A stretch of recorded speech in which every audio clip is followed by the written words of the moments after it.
Today we're going to read the second half of The Polar Express by VanAllsburg. "Look!" shouted one of the children. "The elves!" Outside we saw hundreds of elves. As our train drew closer to the center of the North Pole, we slowed to a crawl. So crowded were the streets with Santa's helpers.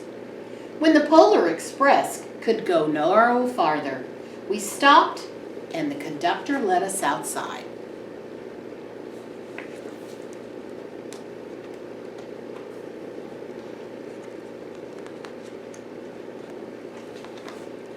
We pressed through the crowd to the edge of a large open circle. In front of us stood Santa's sleigh. The reindeer were excited. They pranced and paced, ringing the silver sleigh bells that hung from their harnesses. It was a magical sound, like nothing I'd ever heard. Across the circle, the elves moved apart and Santa Claus appeared. The elves cheered wildly.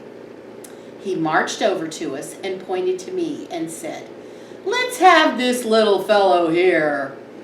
He jumped into his sleigh. The conductor handed me up.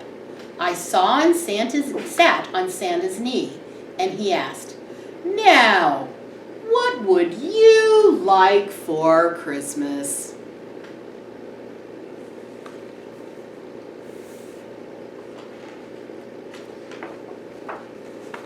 I knew that I could have any gift I could imagine, but the thing I wanted most for Christmas was not inside Santa's giant bag. What I wanted more than anything was one silver bell from Santa's sleigh. When I asked, Santa smiled. Then he gave me a hug and told an elf to cut a bell from the reindeer's harness. The elf tossed it up to Santa. He stood, holding the bell high above him, and called out, "The first gift of Christmas."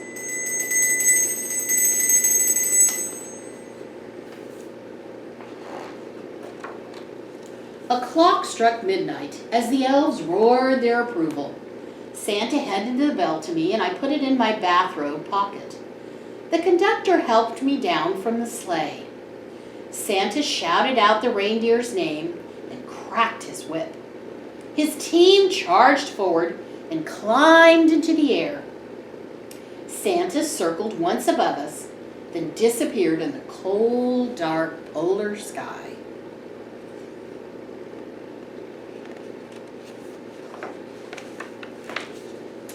As soon as we were back inside the Polar Express, the other children asked to see the bell. I reached into my pocket, but the only thing I felt was a hole. I had lost the silver bell from Santa Claus's sleigh. "Let's hurry outside and look for it," one of the children said. But the train gave a sudden lurch and started moving. We were on our way home.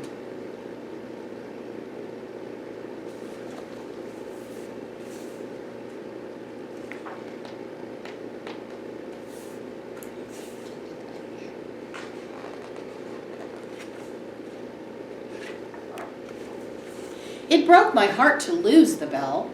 When the train reached my house, I sadly left the other children. I stood at my doorway and waved goodbye. The conductor said something from the moving train, but I couldn't hear him. "What?" I yelled out. He cupped his hands around his mouth. "Merry Christmas!" he shouted.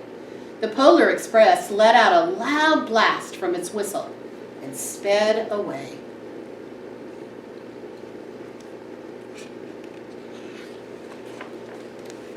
On Christmas morning, my little sister Sarah and I opened our presents. When it looked as if everything had been unwrapped, Sarah found one last small box under the tree. It had my name on it. Inside was the silver bell. There was a note. "Found this on the seat of my sleigh. Fix that hole in your pocket. Signed, Mr. C." I shook the bell. It made the most beautiful sound my sister and I had ever heard. But my mother said, "Oh, that's too bad." "Yes," said my father, "it's broken." When I'd shaken the bell, my parents had not heard a sound.